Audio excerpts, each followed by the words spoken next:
No. You only ever do a sequel if an audience demands it, and whether that's through box office receipts or whatever. It's a very, you don't just assume.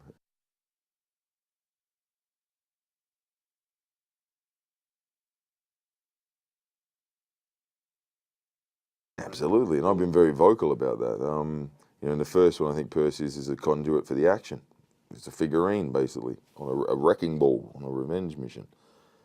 And, with this one, I wanted to kind of, you want to explore the character more, and you want to explore his relationships more with his family, with his father, with his brother, and with this one, with a son. And that exposes the character more. So, that's a great opportunity. You're very lucky to get.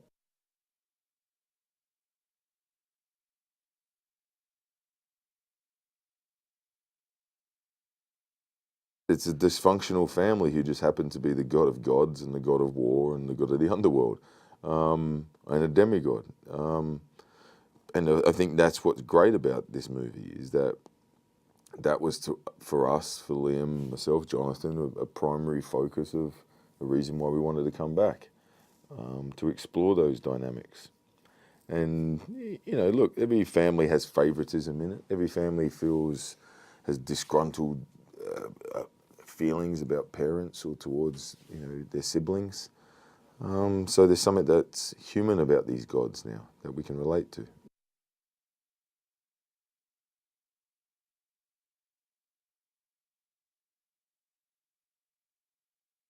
Because someone in the room said Perseus is going to be Luke Skywalker, and he said, "Well, actually, I want Perseus to be Han Solo." I thought that was freaking cool. Yeah.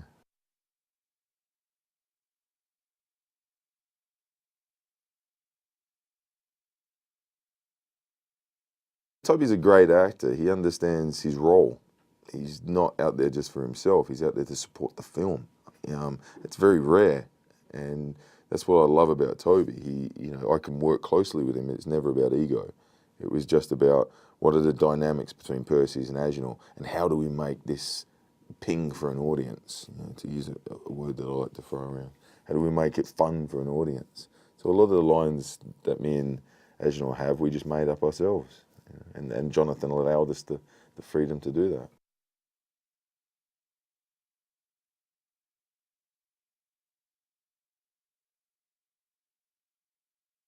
Bill Nye brings his own weird and wacky take on it. That wasn't on the page. That's his Bill coming in and going, "This is what I want to deliver."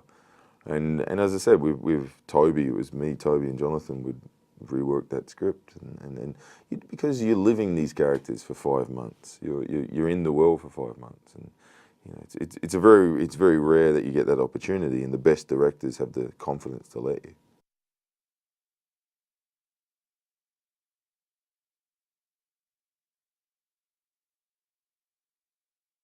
It was my idea. My idea was to beat Perseus up. I'd seen a lot of movies where the hero had a rippling six pack, and it was all about how fluid the choreography was. And I grew up watching movies like Lethal Weapon and Die Hard, Mad Max, old westerns I love, and it was a case of going with their heroes where Bruce and Mel do it great. Harrison does it great in Indiana. Characters where it's a struggle. It's hard work. If you look at Die Hard, he gets his feet cut up and he can't walk, and you feel that pain. And I hadn't seen that for a while in movies. And I'd seen all the superheroes. I hadn't seen a fallible hero.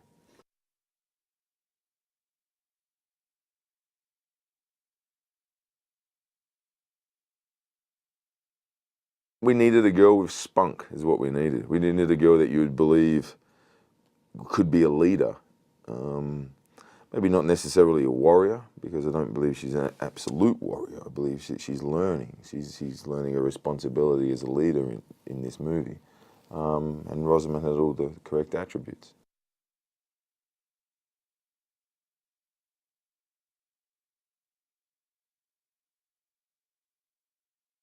I think when you have the caliber of actors like Liam and Rafe, you utilise them.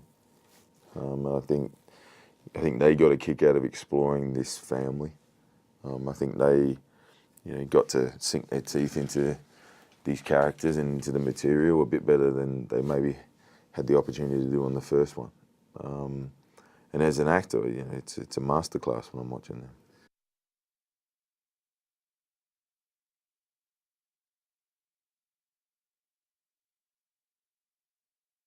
It was more I wanted each fight scene to have its own identity. Sometimes it can get lost in a movie like this and become a video game. And so if you notice, the chimera is about me getting my son rather than me killing a chimera. And even though you look at the Cyclops fight, there's a humour to that Cyclops fight, hence all my kind of little asides, like, this is a bad idea, or, you got to be kidding me. It's there's a humour to it that is different to, say, the Minotaur fight, where it's a real dark horror movie with a UFC battle going on. So I've got an affinity to all of them because we helped design them.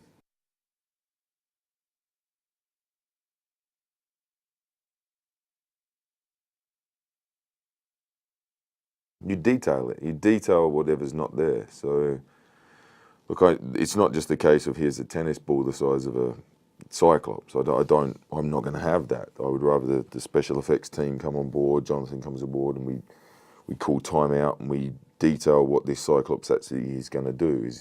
Because there's other facets other than just the size of it. There's a great moment where the Cyclops screams, and I put my head to my ears because it's like a massive foghorn. Well, that's not in the script. That's just because I said, wouldn't this thing be yelling? And if it's that big, wouldn't it be loud? So now it helps me design my reactions. It's like the winged horse hitting me. That wasn't in the script, something I threw in because I thought it would be something to define the horse. And I think that's it. All it is detail. Detail what's not there what's in your imagination, and it enhances each scene.